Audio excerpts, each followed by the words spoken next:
Allô la gang, je vais répondre à la question de Joanie. Elle me demande, Annie, elle dit combien de jours puis combien de temps que je peux entraîner mon cheval. Je lui ai répondu, premièrement, ça dépend de la santé physique du cheval. Mais d'un côté, vu que je travaille, ça dépend de l'âge du cheval puis tout ça, mais vu que je travaille beaucoup mentalement le cheval, tu sais, souvent au début, là, plusieurs de mes exercices, ça va se faire au pas, là, tu sais, focus, relaxation, puis tout ça. Au début, j'essaie vraiment d'établir la connexion mentale avec le cheval pour que les deux, moi j'interagis avec toi, moi je suis avec toi mentalement, mais aussi je te demande la même chose en retour. Fait que souvent, tu sais, je ne travaille jamais dans le but de fatiguer le cheval. Oui, au fil des séances, maintenant on va travailler plus cardio. Quand le cheval a appris à réfléchir, quand il ne capotera pas, quand on lui met un petit peu de pression, puis tout ça. Mais la base, au début, j'ai beaucoup d'exercices. C'est juste au pas, j'aspire le cheval, puis tout ça. Fait que tu peux facilement entraîner ton cheval 3-4 fois semaine, mais peut-être des fois juste des séances de 15-20 minutes. Puis quand je dis 3-4 fois par semaine, là-dedans, c'est inclus, je veux dire, souvent, je vais aller voir mon cheval juste pour ne rien faire avec lui.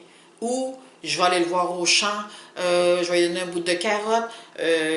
S'il s'enfuit, ben là, je vais faire un petit peu l'exercice de focus que j'ai pratiqué en manège. Je vais aller mettre son licou, je vais faire quelques pas, je vais y enlever le licou.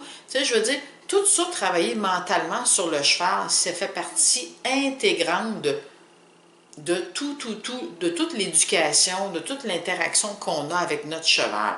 Fait que, tu sais, il n'y a pas de temps précis, c'est pas 1 heure, 3 fois par semaine, non, parce que si une journée, je fais un exercice, ça va super bien, on arrête là-dessus, je vais peut-être aller prendre une marche, mais encore là, quand tu vas marcher avec ton cheval, c'est une éducation de base. Moi, je veux dire, l'éducation, c'est pas juste quand tu es en manège, c'est aussitôt que tu vas dans le champ, aussitôt que tu rentres dans le box, aussitôt que tu arrives en interaction avec ton cheval, l'éducation commence.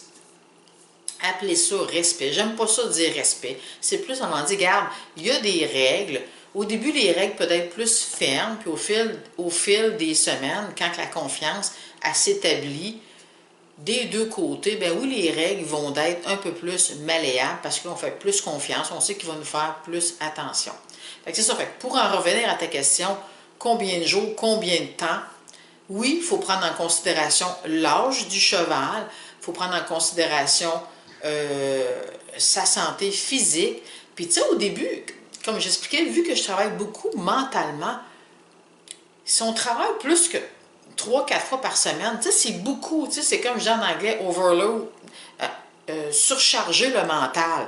Fait que c'est pour ça que au début, je vais travailler juste comme 1 ou 2 exercices parce que j'aime ça, me garder du temps à la fin pour vraiment m'assurer que le cheval soit calme, soit relax, soit en connexion avec moi. C'est pour ça qu'au début, j'aime mieux faire juste 1 ou 2 exercices parce que j'ai aucune idée combien de temps que ça va prendre à la fin, au début, pour que le cheval s'aille redescendu complètement en émotion avant que j'aille le remettre au champ ou dans son box, ou en tout cas, ou peu importe. C'est ça, j'espère que ça répond à ta question. Je vais mettre la capsule vidéo dans l'onglet capsule questions et réponses des membres. Puis je vais peut-être aussi l'afficher sur le groupe Facebook. Alors, allez, bonne journée. Bye!